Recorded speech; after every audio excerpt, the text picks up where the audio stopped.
परवीन गुजरात के मुस्लिम परिवार में जन्मी थी और वो शाही खानदान से थी। यही वजह थी कि उनका अंदाज भी काफ़ी शाही था और निजी जीवन में वो एक बेहद सामान्य सी लड़की थी जो सिर्फ सच्चा प्यार चाहती थी। लेकिन उनकी यह तलाश अधूरी रह गई। फिल्मों में आने के बाद परवीन बॉबी की पहली हिट मूवी थी अमिताभ बच्चन के साथ मजबूर। उसके बाद एक के बाद एक सभी कलाकारों के साथ उन्होंने काम किया और वो बड़ी स्टार बन चुकी थी। उस जमाने में परवीन का बिंदास अंदाज और बोल्ड इमेज उन्हें बाकी अदाकाराओं से अलग करती थी और इसी इमेज ने उन्हें उन फिल्म कलाकारों की लिस्ट में सबसे आगे खड़ा कर दिया था जो सबसे ज़्यादा फीस लेती थी। परवीन की वो पहली भारतीय अदाकारा बनी जो टाइम मैगजीन के कवर पर आई। परवीन सिल्वर स्क्रीन पर जितनी कामयाब थी, निजी जीवन में उतनी ही तन्हा। शुरुआत में डैनी के साथ उनके रिश्तों की चर्चा थी, लेकिन वो ज़्यादा नहीं चला। उसके बाद कबीर बेदी आए, पर उनसे भी उनका रिश्ता टूट गया और इसी बीच एक स्ट्रगलिंग डायरेक्टर की उनसे दोस्ती हुई और ये थे महेश भट्ट। कबीर से अपने टूटे रिश्ते का दर्द झेल रही परवीन महेश के काफ़ी करीब आ गई और दोनों का प्यार इस कदर परवान चढ़ा कि शादीशुदा महेश परवीन के साथ लिव इन में रहने लगे। महेश और परवीन की प्रेम कहानी उस वक्त इंडस्ट्री की सबसे चर्चित प्रेम कहानी बन चुकी थी। दोनों 2 साल तक साथ रहे, लेकिन उनके प्यार को ना जाने किसकी नज़र लग गई कि ये रिश्ता ऐसा टूटा कि परवीन को पूरी तरह तोड़कर चला गया। फिल्म शान की शूटिंग के दौरान कुछ ऐसा वाकया हुआ कि परवीन की मानसिक बीमारी सबके सामने आई। परवीन ने एक सीन में झूमर के नीचे खड़े होने से इनकार कर दिया क्योंकि उनको लगा कि कोई उन्हें मारने की साजिश कर रहा है। उन्होंने सुपरस्टार अमिताभ पर भी इल्ज़ाम लगा दिया। महेश को भी इस बीच उनके स्कीजोफ्रेनिया के शिकार होने का पता चला। परवीन का व्यवहार महेश के प्रति भी बदलने लगा था।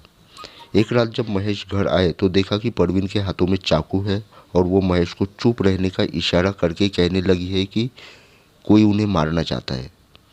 महेश हैरान थे उनके इस व्यवहार से। उनकी बीमारी के चलते उनके फिल्मी कैरियर पर भी असर होने लगा।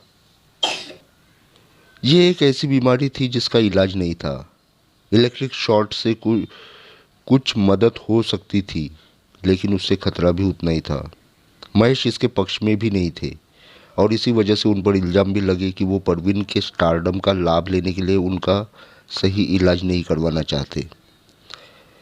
महेश ने इस बातों की परवाह नहीं की और वो परवीन बॉबी को मैंगलोर लेके गए ताकि प्राकृतिक माहौल में कुछ फ़र्क पड़े, लेकिन उनकी हालत नहीं सुधरी।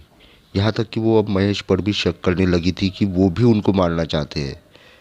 खाना या दवा खाते समय वो महेश को पहले कहती कि वो खाए ताकि उनको भरोसा हो कि इसमें जहर नहीं है। महेश भट्ट परवीन की हालत को लेकर काफ़ी परेशान थे क्योंकि वो उनसे बेहद प्यार करते थे। लेकिन एक रात कुछ ऐसा हुआ कि यह रिश्ता टूट गया। महेश परवीन से किसी बात पर नाराज होकर बाहर जाने लगे तो परवीन उनके पीछे भागी और जब महेश ने पलटकर देखा तो परवीन के बदन पर कपड़े तक नहीं थे। महेश के प्यार की दीवानगी और बीमारी की ऐसी सनक कि परवीन को ये तक ध्यान में नहीं रहा कि वो खुली सड़क पर महेश के पीछे बिना कपड़े के दौड़ पड़ी है। महेश ने इसके बाद उन्हें आखिरी बार गले लगाया और हमेशा के लिए अपने घर अपनी पत्नी के पास लौट गए। इसके बाद परवीन बिल्कुल अकेली रह गई और इस दर्द से कभी उभर नहीं पाई। कई लोग महेश को ही परवीन की इस हालत का जिम्मेदार मानते हैं। महेश अपने काम में व्यस्त होते चले गए और परवीन गुमनामी के अंधेरे में खोती चली गई। महेश ने अपने और परवीन के रिश्तों पर फिल्में भी बनाई और अपने प्यार को कभी छुपाया नहीं। परवीन शांति की तलाश में अमेरिका चली गई, धर्म की शरण में, लेकिन 10 साल बाद वो वापस मुंबई लौटी। उनकी बीमारी वैसी ही थी क्योंकि वो अपने फ्लैट में भी अकेले रहते हुए किसी से मिलती नहीं थी और यहाँ तक कि दूध व अंडे भी बाहर रखवा के बाद में खुद लेती थी। एक रोज़ उनके घर के बाहर जब दूध व अंडे यूं ही पड़े दिखे तो पता चला कि उन्हें रिसीव करने वाली परवीन की मौत हो गई है और उनका शव बुरी हालत में था। उनकी शव को किसी ने क्लेम नहीं किया। परिवार भी सामने नहीं आया और तब महेश भट्ट ने अपने प्यार की खातिर सामने आए और उनका अंतिम संस्कार किया। महेश ने अपने प्यार का फर्ज तो अदा कर दिया, लेकिन परवीन का वो सहारा नहीं बन पाए जिसकी परवीन को ज़रूरत थी, और परवीन के प्यार के लिए वह ताउम्र तरसती रह गई।